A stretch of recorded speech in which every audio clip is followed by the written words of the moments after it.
তো আজকে আমরা এসেছি তারাপীঠে মায়ের দর্শনে। তো পুরোটা আমি তোমাদেরকে দেখাবো।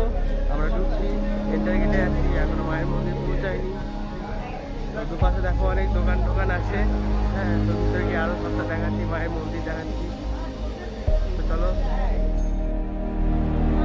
আমরা চলে এসেছি তারাপীঠের পিছন দিকটাতে, কিন্তু প্রচণ্ড পরিমাণ ভিড় হওয়ার কারণে এইদিকে হয়তো যাওয়া হবে না। এই যে লোকজন দেখছেন, ঘুরে যাব।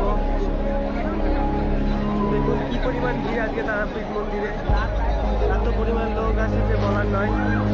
তো দেখি আমরা নতুন রাস্তা খুঁজছি ভিতরে যাওয়ার জন্য। ভিতরে যাওয়ার একটা রাস্তা পাওয়া গেছে, দেখি কীভাবে যাওয়া যায়। আপনারা দেখছেন কত বড় একটা স্ট্যাচু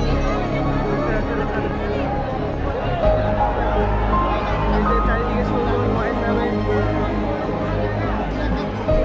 এই যে দেখছেন মায়ের মন্দিরের সামনে থেকে সোজাভাবে গেলে হয়তো মায়ের মন্দির পৌঁছাতে পারবো না।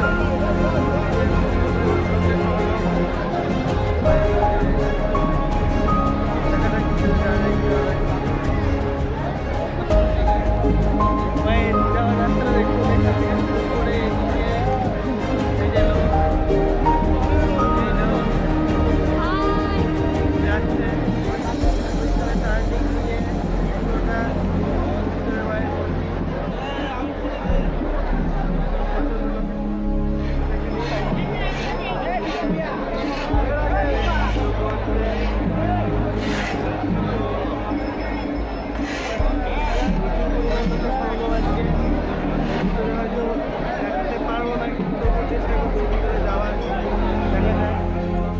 অনেক খুঁজে আপনাদের জন্য এই গেটটা পেয়েছি দেখানোর জন্য। আমার মনে হয় এটা তারাপীঠের ঢোকার গেট। তারাপীঠ সম্বন্ধে আমার সেরকম কোনো জ্ঞান নেই, জ্ঞানের পর প্রথমবার আসছি। এই যে দেখছেন এই পাশ থেকে প্রচুর পরিমাণ লোক লাইন দিয়ে দাঁড়িয়ে আছে। এটা লাইন, স্টার্টিং লাইন। এই লাইনের পর লাইন ভিতর দিয়ে দেখা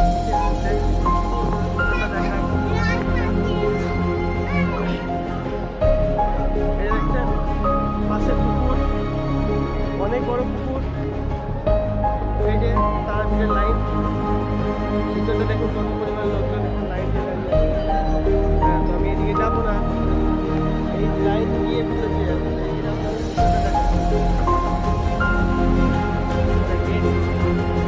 একটা গেট,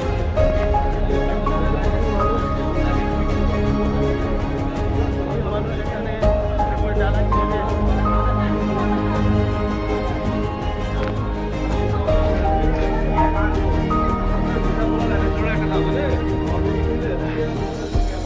প্রচুর পরিমাণে ভিড় লাগছে।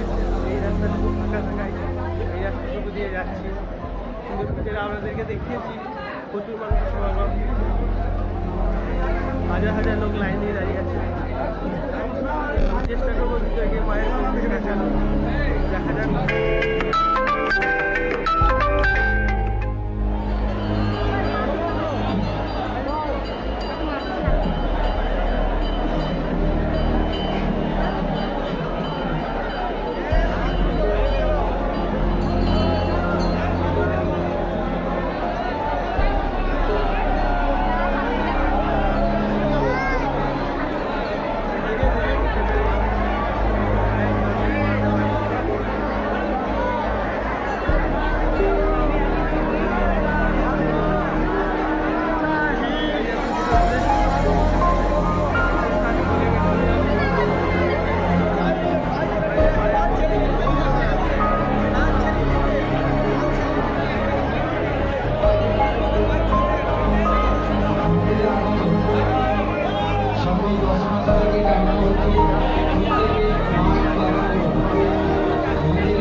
ধাগা, ফুল ইত্যাদি নানা সরঞ্জাম আছে মায়ের মাথায় দেওয়ার জন্য।